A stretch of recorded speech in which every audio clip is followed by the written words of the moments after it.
ராஜா கொடுத்த ஆடை அரண்மனையை ஒட்டி பிச்சைக்காரன் ஒருவன் வசித்து வந்தான்.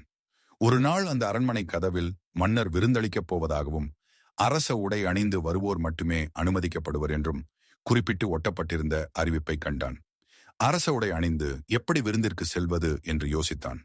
அரசரும் அவருடைய குடும்பத்தினரும் மட்டுமே ராஜோடை உடுத்தியிருக்க முடியும் என எண்ணியவனின் மனதில் திடீரென ஓர் எண்ணம் தோன்றியது.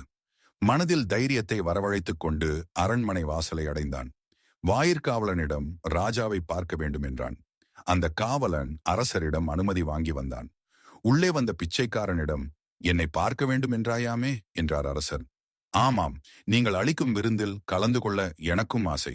ஆனால் என்னிடம் ராஜ உடைகள் இல்லை.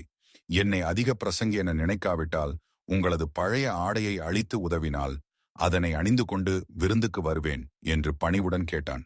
மன்னர் அவனுக்கு ராஜ உடை ஒன்றை வழங்கினார். அந்த உடையை உடுத்திக் கொண்டவன் கண்ணாடி முன் நின்று கவனித்தான். தோற்றத்தில் கம்பீரம் மிளிர்வதைக் கண்டு வியந்தான். இந்த உடை நீ இறக்கும் வரை அப்படியே இருக்கும் என்றார். ஆடை கொடுத்த மன்னருக்கு நன்றி கூறிவிட்டு கிளம்பும் சமயத்தில் மூலையில் கிடந்த தனது பழைய ஆடைகளை கவனித்தான். அவனது மனம் சற்றே சலனப்பட்டது. ஒருவேளை அரசர் கொடுத்த இந்த உடைகள் கிழிந்து விட்டால் அப்போது நமக்கு பழைய உடைகள் தேவைப்படுமே என்று யோசித்தான். உடனே விரைந்து சென்று தன் பழைய உடைகளை எடுத்துக்கொண்டான். வீடு வாசல் இல்லாத அவனால் பழைய துணிகளை எங்கேயும் வைக்க முடியவில்லை. எங்கே போனாலும் பழைய ஆடைகளையும் சுமந்தே திரிந்தான். மன்னர் அளித்த இரவு விருந்தையும் அவனால் மகிழ்ச்சியாக ஏற்க முடியவில்லை.